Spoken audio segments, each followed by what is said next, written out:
Hello and welcome to the knowledge source. तो आज के सेशन में हम डिस्कस करेंगे चाइना ने आज चंगेई 4 मिशन अभी लॉन्च कर दिया है।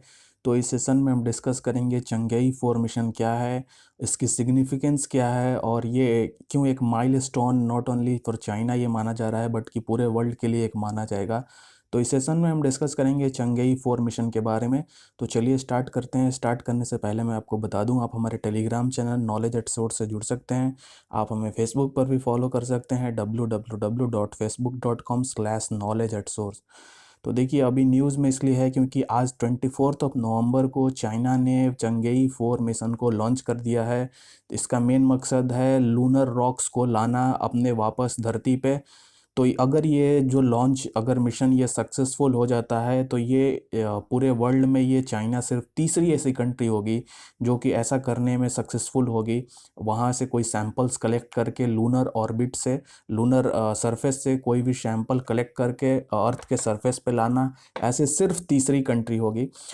सबसे पहले तो यूएसए ने किया था, इसके बाद ईस्ट वाइल सोवियत यूनियन जो यूएसएसआर के नाम से जाना जाता था उसने, और ये ऐसी सिर्फ तीसरी कंट्री होगी जब ये सक्सेसफुल अगर मिशन हो जाता है। तो ये जो सैंपल्स होगा वो रिटर्न करेगा अर्ली दिसंबर में और may be late of December. और ये जो कैप्सूल मॉडल है जो है वो एक्चुअली इसको इसमें प्रिजर्व करके जो मटेरियल्स हैं, सैंपल्स जो लूनर सरफेस से कलेक्ट किए किए जाएंगे वहाँ से लेके आएगा और ये चाइनाज़ के इनर मंगोलियन पार्ट में ये लैंड करेगा कैप्सूल जो मटेरियल्स लेके आएगा। सो चंगेई मिशन के बारे में जानते हैं। तो चंगेई मिशन जो है वो एक चाइनीज़ मिथिकल गॉडेस हैं, उनके नेम पे चंगेई जो ये पूरा, आपने कुछ दिन पहले सुना होगा कि चंगेई 4 जो मिशन थी वो लूनर ऑर्बिट के फार्देस्ट पॉइंट पे लैंड किया था कुछ दिन पहले, जहां अभी तक किसी ने वहां पे लैंड नहीं किया है। तो चाइना एक के बाद ऐसे मिशंस लॉन्च कर रहा है और ये लॉन्च सक्सेसफुल भी हो रहे हैं। तो ये जो मिशन है एक्चुअली चंगेई 4 मिशन, जो भी मिशंस चंगेई का नेम है वो एक्चुअली मिथिकल चाइनीज गॉडेस के नेम से ऊपर है। और ये जो मेजर इसका एम है इस मिशन का, लूनर रॉक्स जो है वहाँ से लेके आना, क्योंकि वो जो रॉक्स होंगे वो साइंटिस्ट को मदद करेंगे मून्स के ऑरिजिन्स के बारे में समझने के बारे में, मून की फॉर्मेशन के बारे में समझने के बारे में, और जो वल्केनिक एक्टिविटी वहाँ पे होती हैं उनके बारे में। ये सब कुछ समझने को मिलेगा जो रॉक सैम्पलिंग्स जो लेके आएंगे उनके स्टडी के बाद।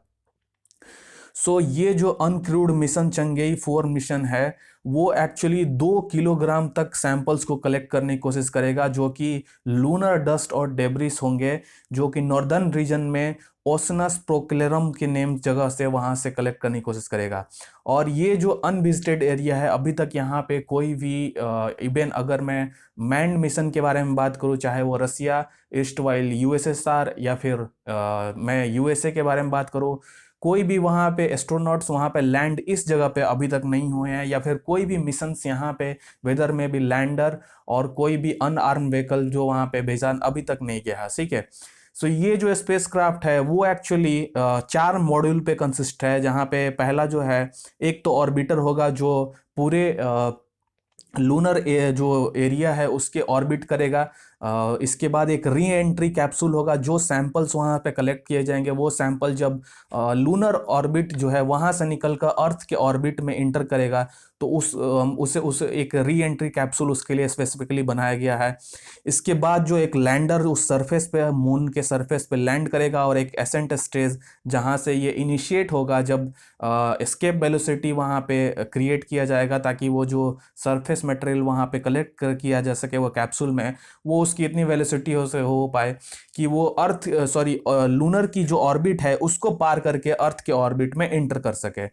तो ये जो चंगेई 5 मिशन है वो एक्चुअली वहाँ पे जब लैंड करेगा, इसके बाद क्या होगा कि जो 2 स्टेजेज हैं यहाँ पे, लैंड और एक एसेंस स्टेज, तो वो दोनों अलग अलग हो जाएंगे।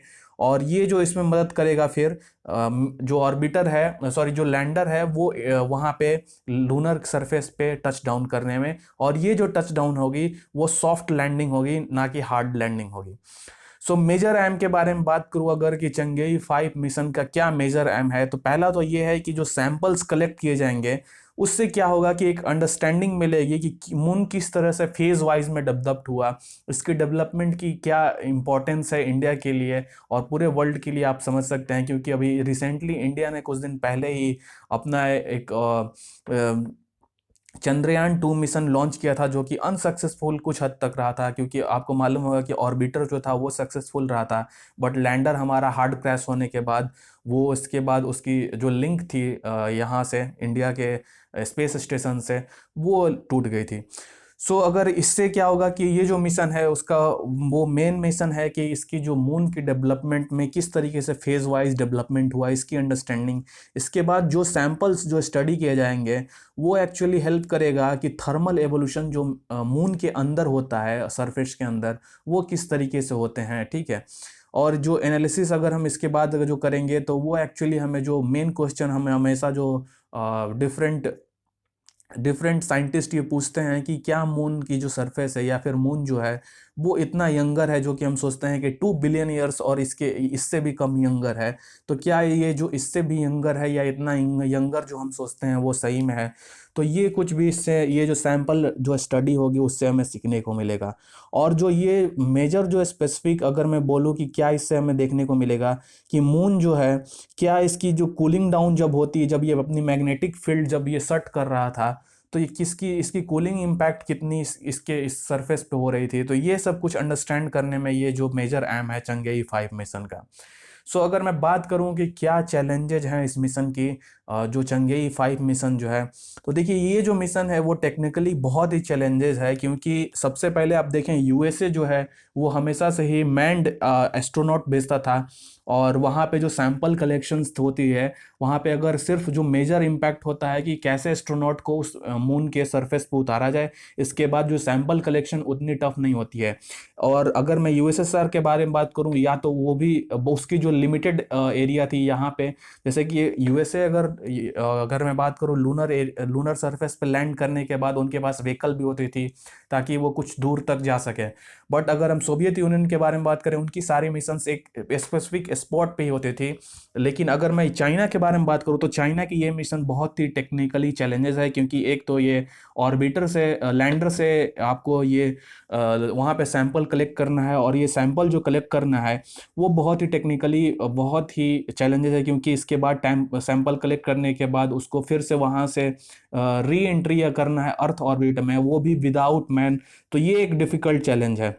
और इसके बाद मैं बात करूँ, ये चंगेई 5 मिशन है वो पहली बार जो चाइना के स्पेस एजेंसी के लिए पहली फर्स्ट टाइम अगर होगी, अगर ये सक्सेसफुल होती है पहली, तो ये अगर देखिए कि चाइना की फर्स्ट टाइम प्रोब होगा जहाँ पे सरफेस ऑफ द मून, जहाँ पे ये प्रोब किया जाएगा, वहाँ से ये री एंट्री के लिए वहाँ से लॉन्च होगी फर्स्ट टाइम। इसके बाद automatic sample surface lunar surface पे ये लैंड करेगी।